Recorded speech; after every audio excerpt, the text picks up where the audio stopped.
여러분들 어떠세요? 저는 아직까지도 그 흥분이 있습니다. 이번 재직 수련회 참 너무 많은 은혜를 받아서 그 은혜의 여진이 제 가슴속에 있습니다. 믿음의 세계라는 주제로 펼쳐진 이번 수련회, 믿음의 본질이 무엇인지, 믿음의 방향이 무엇인지, 믿음의 크기가 무엇인지를 잘 일깨워준 귀한 말씀들이 우리 가운데 선포되었습니다. 저는 그 후에 이제 그 말씀들을 새록새록 생각하면서 이 믿음의 세계는 이 성경 전체에 가득 차 있는데 좀 더 구체적인 그런 말씀을 좀 나눠야 되겠다.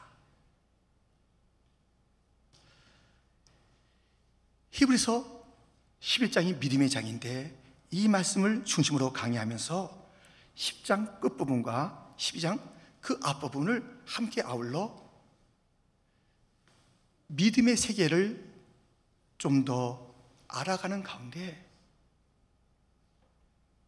믿음으로 사는 것, 이것이 중요하니 이 말씀을 나누면서 이제 우리가 그 감동과 감격에만 있지 말고 믿음으로 삽시다라는 그런 말씀을 외쳐야 되겠다라는 그런 결단을 하게 되었습니다. 오늘 본문 38절 39절인데요 우리 한번 같이 읽어볼까요? 나의 의인은 믿음으로 말미암아 살리라. 또한 뒤로 물러가면 내 마음이 그를 기뻐하지 아니하리라 하셨느니라. 우리는 뒤로 물러가 멸망할 자가 아니요 오직 영혼을 구원함에 이르는 믿음을 가진 자니라. 아멘. 믿음을 가진 자는 믿음으로 살아야 되는 거예요. 이 뒤로 물러가는 자가 있대요. 이 믿음을 가지고 앞으로 전진하면 하나님은 기뻐하시고 뒤로 물러가는 것은 마귀의 계계이며 마귀가 기뻐하는 거잖아요. 이 믿음은 하나님을 기뻐하는 것, 곧 믿음으로 사는 자, 그들 때문에 하나님은 기뻐하시고 일에 염려스러운 그런 그 자리가 있으니 물러가는 자들이 있다는 거예요. 물러가는 자들. 마태복음 16장에 보면 예수님께서 베드로의 믿음을 칭찬하셨다가 그 장에서 사탄아 뒤로 물러가라, 이 믿음을 빼앗긴 그런 모습을 보는 거예요. 마귀는요 우리의 믿음을 빼앗아가려 그래요. 우리 하나님은 믿음으로 사는 것을 기다리는 거예요. 믿음을 가졌다면 가진 것으로 내 가졌어요, 들었어요, 알아요가 아니라 살아내라는 것입니다. 믿음으로 살아내라는 것입니다. 믿음으로 사는 것이 무엇일까요? 그 첫 번째는 이것입니다. 큰 싸움을 견딘 자, 그들이 믿음으로 사는 자입니다. 빛을 받은 자, 곧 구원을 받은 자, 그에게도 이 고난이라는 큰 싸움이 다가온다는 것입니다. 오늘 본문에 있습니다. 32절에 전날에 너희가 빛을 받은 후에 고난의 큰 싸움을 견뎌낸 것을 생각하라. 빛을 받았는데, 구원을 받았는데 고난의 큰 싸움이 있다는 것입니다. 자, 이 고난의 큰 싸움은 어떤 싸움들일까요? 여러분들 누룩 아시잖아요. 누룩은 보이지도 않는 것이지만 밀가루 속에 들어가면 엄청나게 부풀리게 하는, 크게 만드는 것이 누룩입니다. 이 큰 싸움은요 어이없게도 작은 데서 시작돼요. 작은 데서. 이 작은 것이 큰 싸움으로 큰 일을 만들어내는 것입니다. 그 중에 오늘 본문에 있는 것이 무엇이냐면 비방입니다. 이 말 한마디가 얼마나 우리들을 어이없는 자로 만드는지. 그 말 딱 한마디인데 그 말에 휘청휘청거리고 큰 시험, 낙심, 말로 다 할 수 없는 큰 결과를 자아내는 것을 보게 됩니다. 엘리야는 놀라운 믿음의 사람이었습니다. 불로응답하소서, 불로응답하소서, 갈멜산에서 큰 불을 체험하였던 기도의 사람 뿐만 아니라 하늘 향해서 기도했을 때 3년만 닫혔던 하늘이 열려 큰 비가 임하는 그런 믿음의 역사의 엘리야입니다. 그런데 이 엘리야가 이세벨이라는 여인의 말 한마디에 저거 하는 그 한마디에 그냥 내빼며 로뎀나무 그 아래 가서 낙심하고 죽겠다고 그러고 이제 그만하겠다고 그러는 그런 모습을 보게 됩니다. 이 말 한마디의 비방이요 마귀가 사용하는 얼마나 큰 무기인지 몰라요. 이 비방이라는 것은, 야, 네가 뭐 하겠다고 그래. 야, 잘났어. 그래. 너는 안 돼. 끝이야. 그만해. 그 모습이 뭐야? 하는 그냥 지나갈 수 있는 그 말이, 그 무심코 던진 그 말이, 그냥 무시하는 그 말이, 그냥 생각 없이 던진 그 말이, 비방이라는 그 이름으로 나에게 다가와서 나를 또 내게 나간 그 말이 다른 자를 얼마나 힘들게 하는데요. 이 비방이라는 것은 마귀의 그 아주 작지만 큰 것을 만들어내는 무기인데요, 밖에서만 오는 게 아니에요. 공동체 안에서 이게 더 심각해요. 밖에서 교회를 갖다 비난하면 그런가 보다, 이러면 안 되겠지 하는 그런 생각하지만, 이 공동체 안에서 주고받는 그 비방 속에서 너무 쓰러지고 너무 아파하는 거예요. 이스라엘 백성들이 요단강을 건넜습니다. 은혜로 건넜습니다. 근데 여리고가 있는 것이죠. 이 여리고를 허물 때에 한 바퀴, 또 그 다음에 한 바퀴, 일일째 된 날 7바퀴를 돌 때에, 그때 어떻게 여호수아가 말했는지 아시죠? 여호수아 6장 10절 말씀입니다. 우리 이 말씀을 한번 같이 읽겠습니다. 여호수아가 백성에게 명령하여 이르되 너희는 외치지 말며 너희 음성을 들리게 하지 말며 너희 입에서 아무 말도 내지 말라. 그리하다가 내가 너에게 명령하여 외치라 하는 날에 외칠지니라 하고. 이거 아무 말 하지 말라는 거예요. 잘못하다 이 공동체가 가다가 오늘도 또 돌아? 왜 돌려는 거야? 이게 뭐 하자는 거야 도대체? 왜 이렇게 답답한 일을 하지? 무슨 일이 벌어진다고 이 여리고를 돌고 있는 거야? 말 한마디 한마디가 이것이 누룩이 되는 거예요. 바이러스가 되는 거예요. 그래서 온 공동체가 다 흔들거리게 만드는 거예요. 크게 만드는 거예요. 말하지 마! 잠잠해! 외칠할 때 외쳐. 믿음의 말을 해야지 그 부정적인 말을 하지 말라는 것입니다. 이 말 때문에 공동체가 작은 말, 12정탐꾼이 갔다 와서 10정탐꾼은 말합니다. 소수의 사실은.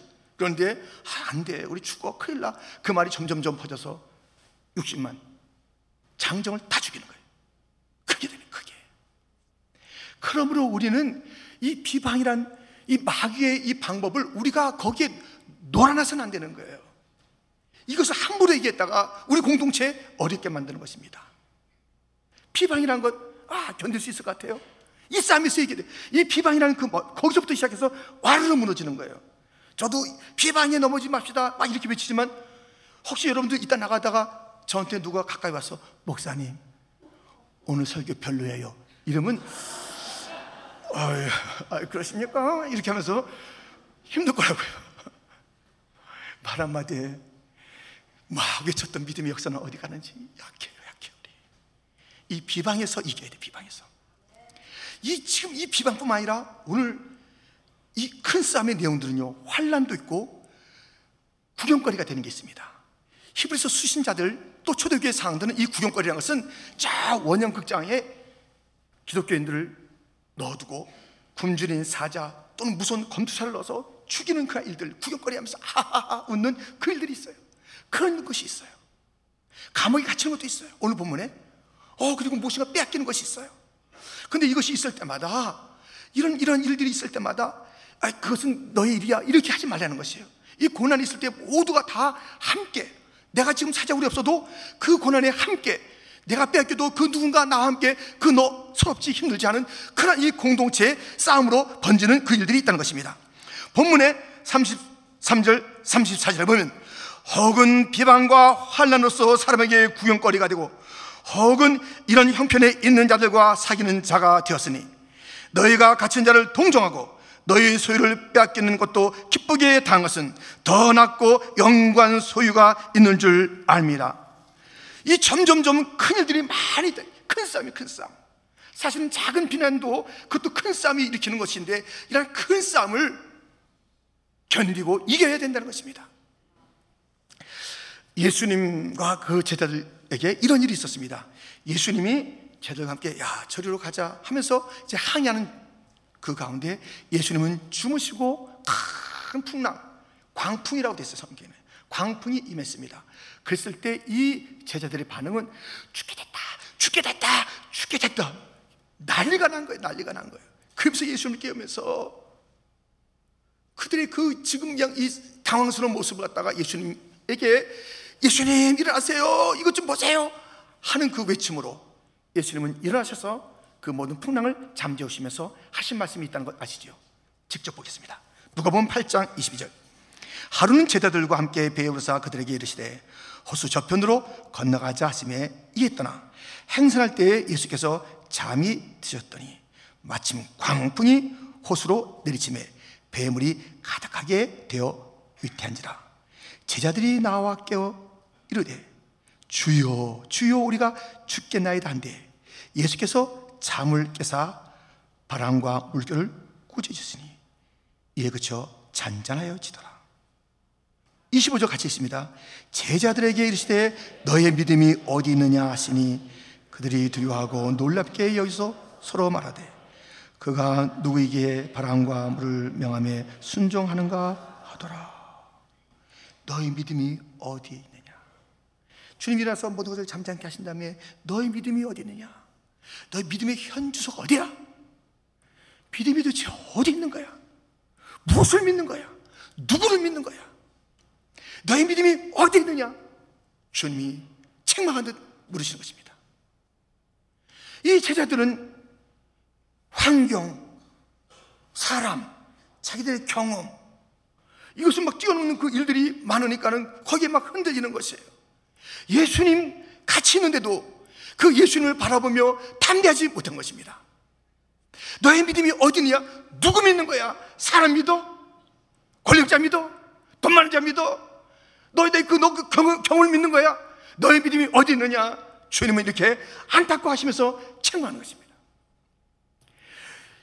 믿음 아니라 의심이에요. 의심의 사람들은 항상 이 문제를 바라보는 거예요. 믿음의 사람들은 문제에 넘어 계신 주님, 아니 우리 함께 계신 그 주님을 바라보면서 확신인 말을 하는 것입니다. 요동하지가 않습니다. 이 불신의 사람들은 모든 것을 바라볼 때마다 나의 방해거리다 이렇게 말하지만 믿음의 사람들은 모든 것을 바라보면서 이건 디딤돌이야, 이걸 딛고 가면 돼, 더 좋은 데로 갈 거야 하면서 그것을 디딤돌로 검정 다리로 보는 사들이 있는 것이에요. 너의 믿음이 어디 있느냐? 너의 믿음이 어디 있느냐? 어디 있습니까? 지금부터 제가 여러분과 저를 부끄럽게 할 시를 하나 소개하겠습니다. 임영석. 나무를 보니 나도 확실한 믿음이 있어야겠다. 어떠한 바람에도 흔들리지 않는 기둥이 있어 우러러 부끄러움이 없는 삶을 살다가 가야겠다. 그러려면 먼저 깊은 뿌리를 내릴 수 있는 땅에 내 마음의 나무 한 그루 심어야겠다. 지금 나무를 보면서 이 시인은 깨달은 게 있어요. 자기 믿음을 돌아본 거예요. 아니 이 나무는 딱 서 있는데 어떻게 서 있는 거예요? 오래같이 뭐 비가 오든 또 바람이 불든 눈보라가 치든 벼락이 치든 나무는 굳게 서 있어요. 굳게 서 있다고요. 그러면서 그 나무는 점점 위를 향해서 자라나는 거예요. 근데 그 비결을 보니 깊은 땅에 뿌리를 내리고 있다는 것입니다. 이 나무를 보고 자기 믿음을 돌아본 거예요. 나도 이 나무 같은 믿음이 있어야 될 텐데, 좀 어떠한 벼락이 치든 눈바라가 불든 굳이 서 있는 그 믿음이 있어야 될 텐데, 그것을 뚫고 더 믿음이 자라야 될 터인데, 그 비결인 내가 예수님에게 뿌리를 내려야 될 텐데 내 믿음은 어디 있는가? 나무보다 못한 인생들. 나무는 힘들어도 버틴다고요. 나무는 힘들어도 자라난다고요. 그 자라남의 이유는 깊이 뿌리를 내렸기 때문이라고요. 그날에 어떤 것이 얼마나 밖에서 얼마나 힘든 일이 있어요. 얼마나 힘든 일이 있어요. 끄떡 안 해. 나무도 끄떡 안 하는데 믿음을 가진 자, 믿음으로 산다는 자가 얼마나 끄떡거리는지, 얼마나 유동치는지, 얼마나 볼품이 없는지, 얼마나 더 이상 못하겠다고 자라남이 없이 성장함이 없이 그대로 멈춰 있는지, 주님에게 뿌리를 내려 믿음을 주님에게 두지 아니하고 어디다 두었는지, 흔들거리는 세상에 두었는지, 사람에게 두어졌는지, 사상에 두었는지, 물질에 두어졌는지, 자기의 성공이나 이름에 두어졌는지 계속 흔들거리는 그 모습을 보인다면 이 땅에 심겨진 나무보다 못한 자들, 그들의 이름이 믿음을 가진 자입니까? 그들의 이름이 믿음으로 사는 자들입니까? 여러분, 우리는 그 어떤 세상의 그 어떤 이 광풍이라도요, 그것을 두려워하면 안 돼요. 끄떡 없어야 돼요. 내게 능력 주신 자에서 내가 모든 것을 할 수 있라. 능력 주신 자가 있잖아요. 모든 것을 이길 수 있잖아요. 어떤 일이 있다 할지라도 믿음으로 사는 자들은요, 이런 말 좀 할게요. 호들갑 부리지 말아야 돼요. 호들갑, 솔직히 말하면 떨지 말아야 돼요. 호들갑 이러고 큰일 났다 그러고. 우리 이번에 그 강상 목사님 말씀하셨죠. 그 목사님 평생에 나는 큰일 났다는 말을 한 번도 안 했대요. 정말 큰일 났어요. 그러면서 하신 말씀이 있어요. No problem, no problem. 뭐가 문제예요? 주님이 계신데, 너희 믿음이 어디 있느냐? 내가 여기 있는데, 너희와 함께 하는데, 내가 가져가는 그 길인데 너희 믿음이 어디 있느냐? 무엇이 두려우냐? 광풍이 두려우냐? 믿음이 어디 있느냐? 주님은 책망하시는 거예요. 우리의 감정은요, 이 믿음을 가진 자들의, 믿음으로 산 자들의 감정은요, 풍부해야 되죠. 그러나 벌벌 떠는, 두려워하는, 걱정하는 감정이 돼서는 안 되는 것입니다. 세상에서 너희가 환난을 당하나 담대하라. 내가 세상을 이겼느니라. 담대한 자들, 흔들리지 않는 자들, 나무처럼 흔들리지 않고 오히려 자라는 자들, 그 나무태가 상처가 있다는 것을 보여주고는 있지만 끄떡도 안 하는 자들. 누가 상처가 없대요? 누가 문제가 없대요? 우리 믿는 길에 뭐 문제가 없대요? 고난의 큰 싸움이 있다니까요. 환난도 있고 구경거리가 되는 그 삶도 있고 빼앗기기도 하고 갇히기도 하는 그 일이 있다니까요. 그러나 끄떡도 안 하는 그런 자들, 큰 싸움을 견디고 나가는 그 자들, 그것이 믿음을 가진 자요, 믿음으로 사는 자들입니다. 믿음으로 사는 자들이요, 우리의 삶에 환난 또한 있을 것입니다. 어려움이 계속 있을 것입니다. 끄떡하지 마세요. 우리 주님 계시니까. 아멘. 주님 계신데 벌벌 떠고 있으면 우리 주님의 마음이 얼마나 아프시겠어요. 이게 도대체 뭐냐? 나하고 같이 가는 이 길에 이렇게 벌벌 떠는 것이 무엇이냐? 나는 전능한 하나님이다. 나는 만물의 주다.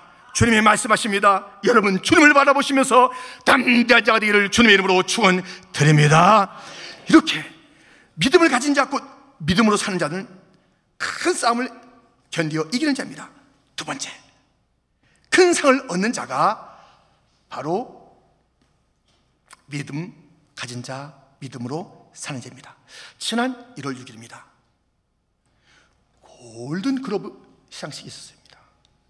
여기에 우리 산드라 오라는 우리나라 그 여배우가, 물론 이제 카나다 이민자의 딸이죠, 사회도 보고 여우주연상을 받은 거예요. 근데 이 여우주연상 받기까지 뭐 그냥 대충 해서 받았겠습니까? 아니죠.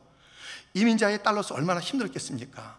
그리고 결혼 생활이 많이 어려웠어요. 이혼이라는 것을 맛보게 됐던 그런 아픔이 있는 여인이에요. 그리고 헐리우드 또는 이 세상이 얼마나 이제 힘드냐고요. 그것을, 그 모든 모멸감과 어려움을 뚫고 그 받은 상이 아니겠습니까? 세상에는 상이 많이 있죠. 뭐 노벨상도 있고 아카데미상도 있고 뭐 금메달도 있고 여러 상이 있어요. 근데 그 상이 쉬운 상이 있어요? 쉽게 받는 상이 있다면 그건 가짜예요. 그 쉬운 상, 그건 장난감이에요. 쉬운, 아무것도 안 한 것 같은데 상 받는다? 장난감이에요, 장난감. 그 자기 가짜 받은 줄 아세요? 모든 상은 그 가치에 그 따르는 땀이 있어야 되는 거예요. 그 가치만한 그 과정에 그 모든 삶이 따라야 되는 것입니다. 여러분, 성경에는요, 얼마나 많은 상에 대한 이야기가 있습니까? 그 상, 생명의 면류관, 의의 면류관, 영광의 면류관, 썩지 않을 면류관, 자랑의 면류관, 그 면류관, 이 면류관이 있어요. 그 상이 있다니까요. 오늘 본문에 보세요. 35절, 그러므로 너의 담대함을 버리지 말라. 이것이 큰 상을 얻게 하느니라. 큰 상이 있어요. 큰 상. 이 큰 상은, 이 면류관들은 아무에게나 주는 것이 아니에요. 누가 받습니까? 36절입니다. 우리 한번 같이 읽겠습니다. 너에게 인내가 필요함은 너희가 하나님의 뜻을 행한 후에 약속하신 것을 받기 위함이라. 여러분들, 이 상 약속되어 있는데 이것을 받는 자는 인내해야 되고 그 하나님의 그 뜻을 행해야 되는 거예요. 그냥 주어지는 게 아니에요. 다른 상들은 그냥 왔다 지나가잖아요. 뭐 했다가 또 없어지잖아요. 다음에 뭐 월드컵 이겼던 브라질에서 막 우승했던 그 독일이 우리한테 이번에 졌잖아요. 그래서 막 땅을 막 한숨 쉬면서 막 꺼져라 했던 그런 모습 봤잖아요. 이 땅의 상은 다 그래요. 그런데 이 영원한 큰 상, 그 상은 누가 받느냐? 인내하며 하나님의 뜻을 행한 자가 받는다는 것입니다. 여러분, 다윗이 왕이 됐거든요. 왕이 된 다음에 어디서 통치했냐면 헤브론이라는 데서 통치를 했어요. 근데 거기가 수도가 또는 통치의 자리가 될 수 없고 예루살렘이 이제 궁극적인 자리인데 예루살렘으로 바로 들어가지 못했습니다. 왜냐하면 예루살렘에 여보스 사람들, 그 족속들이 진을 치고 있는데 그 뭐 이제 자연적인 지형도 그렇지만 아주 셌어요. 그러니 천하의 다윗 왕도 이제 못 들어가는 그런 그 좀 요새가 됐습니다. 근데 이제 그대로 있을 수 없잖아요. 그래서 그곳을 향해서 그 부하들과 함께 전진하고 있습니다. 그때 그 예루살렘에 진치고 있었던 여보스 사람들이 들려주는 이야기가 있습니다. 들어보세요. 사무엘하 5장 6절. 왕과 그의 부하들이 예루살렘으로 가서 그 땅 주민 여보스 사람을 치려하며 그 사람들이 다윗에게 이르되 내가 결코 이리로 들어오지 못하리라. 맹인과 다리 저는 자라도 너를 물리치리라 하니 그들 생각에는 다윗이 이리로 들어오지 못하리라 하미라. 지금 여보스 사람들 너무 자신만만해요. 그래서 다윗 그 군사들이 올 때도 이제 얘기한 게 있어요. 야야야 다윗아, 어디로 오는 거야? 니들 갖다가 이제 그 막는 것은 우리 정규군이 아니야. 맹인과 우리의 다리 전자가 나가 있을 때 너희들은 들어오지도 못해. 어디를 함부로 들어온다고 그래? 하는 그런 자신만만함이 있었어요. 아무나 세워도 이들이 뚫지 못할 것이다 라는 그런 그 외침 가운데 얼마나 참 어이도 없고 낙심스럽습니까? 실제로 그들은 강했어요. 그런데 다윗이 이렇게 얘기하는 거예요. 내가 상을 준다. 우두머리 지휘관이 되는 그런 상을 줄 테니까 누가 먼저 저기 가서 저들 쳐라 그랬어요. 상을 준다는 그런 약속을 하고 가서 치면 준다고 그랬어요. 이때 요압이 나섭니다. 이 이야기가 사무엘 하에도 있고 역대상에도 있는데요. 역대상 11장 6절에 보면 다윗이 이르되 먼저 여보스 사람을 치는 자는 우두머리와 지휘관으로 사무리라 하였더니 수르야의 아들 요압이 먼저 올라갔으므로 우두머리가 되고, 야, 먼저 저 여보스 사람을 치면은 내가 우두머리 삼을게, 제 2인자 삼을게. 그때 요압이 먼저 올라가서 그들을 다 쳐부수면서 2인자가 됐고 군대 장관이 된 것입니다. 요압이. 그런데 말입니다, 이 다윗이 이 상을 주겠다 하면서 요압 너 일로 와, 네가 가, 이렇게 하지 않았어요. 이 상을 받는 데는 모두에게 찬스를 준 것입니다. 모두를 향해서 이렇게 말했습니다. 사무엘하 5장 8절에 보면 그날에 다윗이 이르기를 누구든지 여보스 사람을 치거든 물 깃는 대로 올라가서 다윗의 마음에 묘하는 다리 저는 사람과 맹인을 치라 하였으므로. 참 이 모멸감이에요. 니들은 우리가 쉽게 이길 수 있어, 너희 우리 못 뚫어 하는 이 얘기를 듣고 있는데 누구든지 가라, 누구든지에게 기회를 줬는데 거기에 먼저 깃발을 들고 나간 자가 요압이에요. 요압. 우리가 주님이 주시는 상을 받는 것은 다에게 열려 있습니다. 근데 가서 상 받는 자는 따로 있어요. 나 상 안 받는다고. 무슨 뭐 겸손하신 거 아니에요. 나태한 거예요. 하나님 말씀 안 믿는 거예요. 무슨 상까지 받아, 구원받았으면 됐지.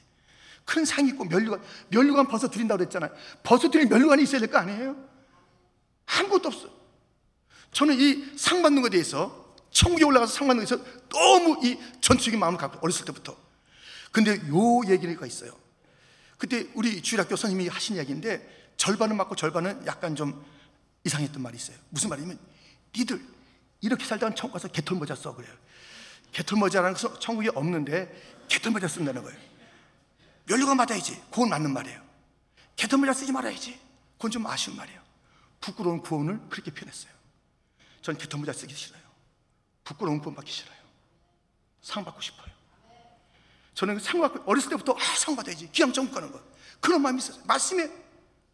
그런데 제가 교육전사 때 이 찬송을 부르면서 더더욱 그런 마음을 품게 되었습니다. 나 맡은 본부는 구주를 높이고 문 영혼 구원 얻도록 잘 인도함이라.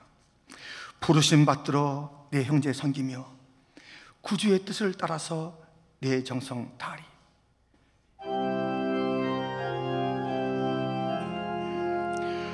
주 앞에 모든 일 잘 행케 하시고 이후에 주님 배울 때 상 받게 하소서. 나 항상 깨어서 늘 기도드리며 내 믿음 변치 않도록 날 도와주소.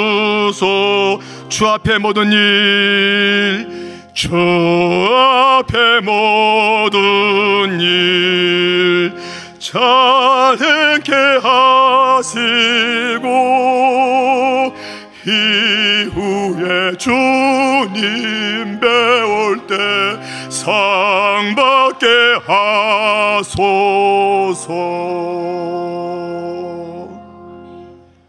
상 받고 싶어요. 주님 배울 때 너 왜 그렇게 살았냐, 그 얘기 듣고 싶지 않아요. 이리 와라.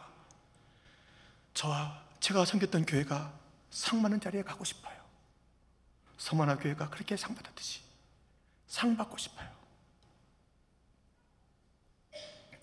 저는 요즘, 여러분들도 아실 거예요.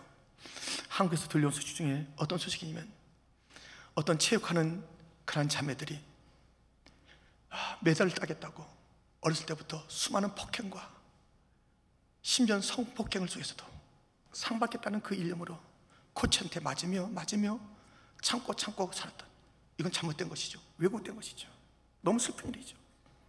근데 이 땅에서 주어지는 그 메달 하나 따겠다고도 십수년간 나어린 아이들이 맞고 견디고 참고 그 상을 바라봤다니까요.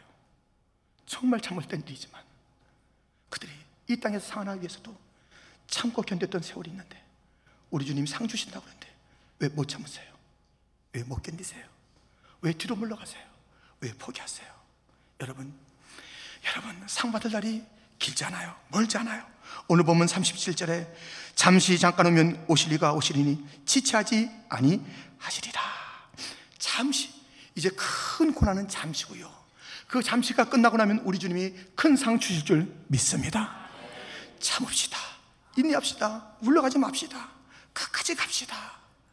견딥시다. 싸웁시다. 이깁시다. 주의 뜻을 행합시다. 이후에 주님 배울 때 상 받게 하소서. 저는 그것을 잊을 수 없어요. 너희들 올라가서 개털모자 쓸래? 면류관 받을래? 주님 면류관 받고 싶어요. 이후에 주님 배울 때 멋쩍게 있을래? 상 받을래?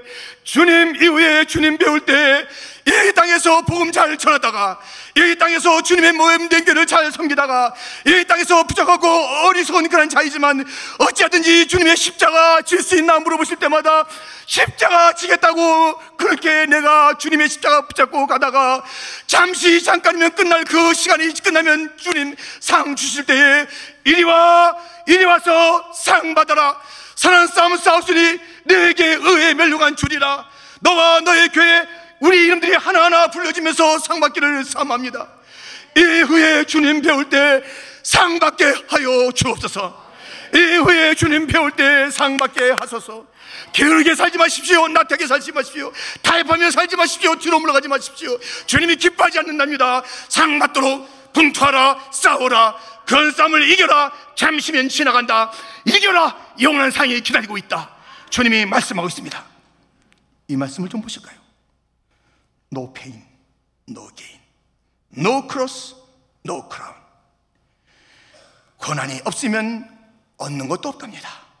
십자가 없으면 면류관도 없답니다. No pain, no gain, no cross, no crown. 이거 간단한 거니까 한번 옆에 사람한테 한번 확인차 한번 얘기해 주세요. 예, 요 정도는 하셔야지. 예. 노페이.